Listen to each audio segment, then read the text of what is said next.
another dichotomy.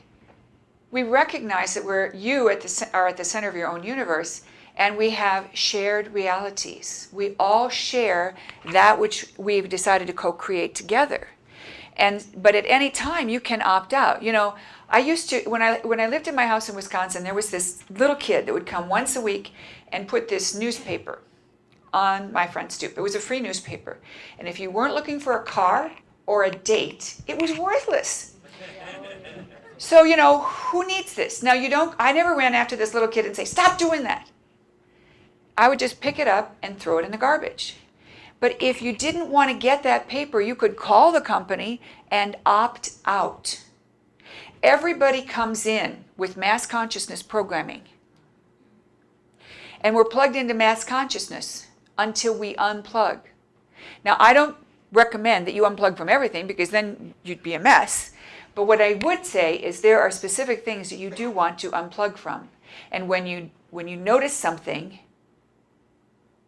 you pull out of that.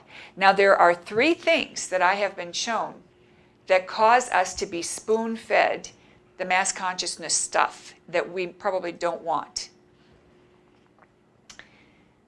Coffee, the morning coffee ritual, not just coffee, but the morning coffee ritual. Newspapers, or the news, exactly, or like CNN. And TV in general.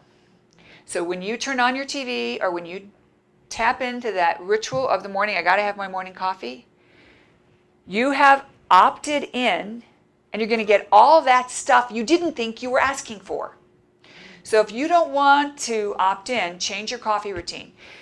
If you have to have coffee, then, have a cup of tea first, have a drink of water or juice, do something different than to have it morning coffee before I can function, and get out of that habit.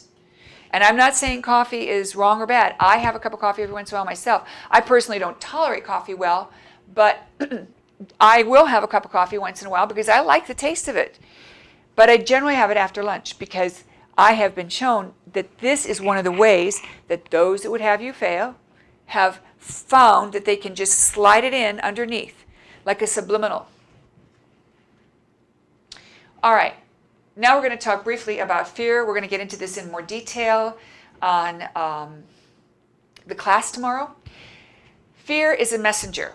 Not too many people realize this, but because I have developed the ability to interact with the elemental kingdom and the energy fields, I had an experience with fear, and I started asking questions. And I was shown that fear is a messenger.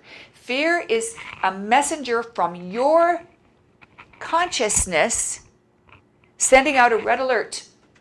And it is telling you that you are either out of integrity with your actions and your words.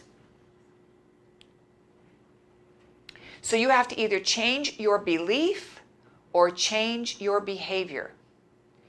And when you think about what you might be afraid of, it's all rooted in that. We're not talking about survival fear. We're talking about, I actually had this happen, and we're going to talk about it more on, how's my time? 20 minutes. Okay, so I'm almost done with this. We're going to get into more detail on the fear part tomorrow, but you can take that. What number am I on? Recognize that you have an obligation to operate in integrity. You always follow through once you ask your higher self. If you ask, you have to follow through. If you have some lovely bonbons in front of you and you really want to eat one, go for it. Don't be asking your higher self. Just eat one. Because you're going to eat one anyway, and then if you're not in balance with your higher self, you've kind of messed with the program. If you don't want to quit smoking, don't ask your higher self about it. Always ask the final question instead of seeking information so you can make a decision. We talked about that. Always ask this way, higher self. I think this is it. Okay, I think this is the last one. The only question, remember I said I would come back to this? There's only one question to ask your higher self when something happens that doesn't make sense. And that is, what's going on? Now remember the story about the car, the van, where it was making a funny noise? What I got out of that was that the the one question, what, is completely open-ended. These other questions, who, what, where, when, why, or how, always give you information so you can act. But what gives you the full story. So go back to that idea when I said, what's going on when my stuff disappeared? Remember that? My higher self, I always said, where did my stuff go? I never said what's going on. Where did my stuff go? And the answer was always the fourth dimension. And after I had this experience and I meditated on it and I kept asking, tell me how I happened to be able to do that, I was shown that there was only one question to ask your higher self when anything happens that defies explanation. And that is, what's going on? What's going on? Now, when I fast forward one day after I'd been telling everyone there's only one question to ask your higher self, and something disappeared, instead of my usual, let's start to pass these out, instead of my usual higher self question of where did my stuff go, I said, what's going on? About something that was missing. And my higher self said to me, Maureen, you were in the fourth dimension when you put it down. And if I'm doing that, so are you. So think about those times that stuff reappeared after you kind of detached from finding it, exactly where you knew it was supposed to be, and you had looked and torn everything out of that drawer, and then you come back. Means you were in the fourth dimension when you put it down. It also means that the dimensions are sliding together between each other so cleverly that you and I aren't noticing when we're going fourth dimensional. Okay, now, we are passing around a toy.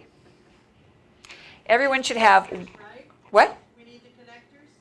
Yes, everyone needs a long one and a short one. Some of the long ones already have a connector on them. These make a little bracelet, but you're not going to use it for a bracelet. Once you tip it, it's going to light up. So we can turn the lights down a little. And it's going to be this cute little toy, but we're going to do something very significant with it. This kind of looks like one of those flattened circles, doesn't it? That Patrick was talking about. Okay, now I'm going to teach you a technique to think with your whole brain. And then we're going to, with the lights down, we're going to then do a little meditation where I'm going to help you connect with your higher self and give you that higher self connection. So I want you to use this to focus on something. You could use it to focus on me, or maybe the screen, I don't care, but you have to have something in front of you that you're going to look at.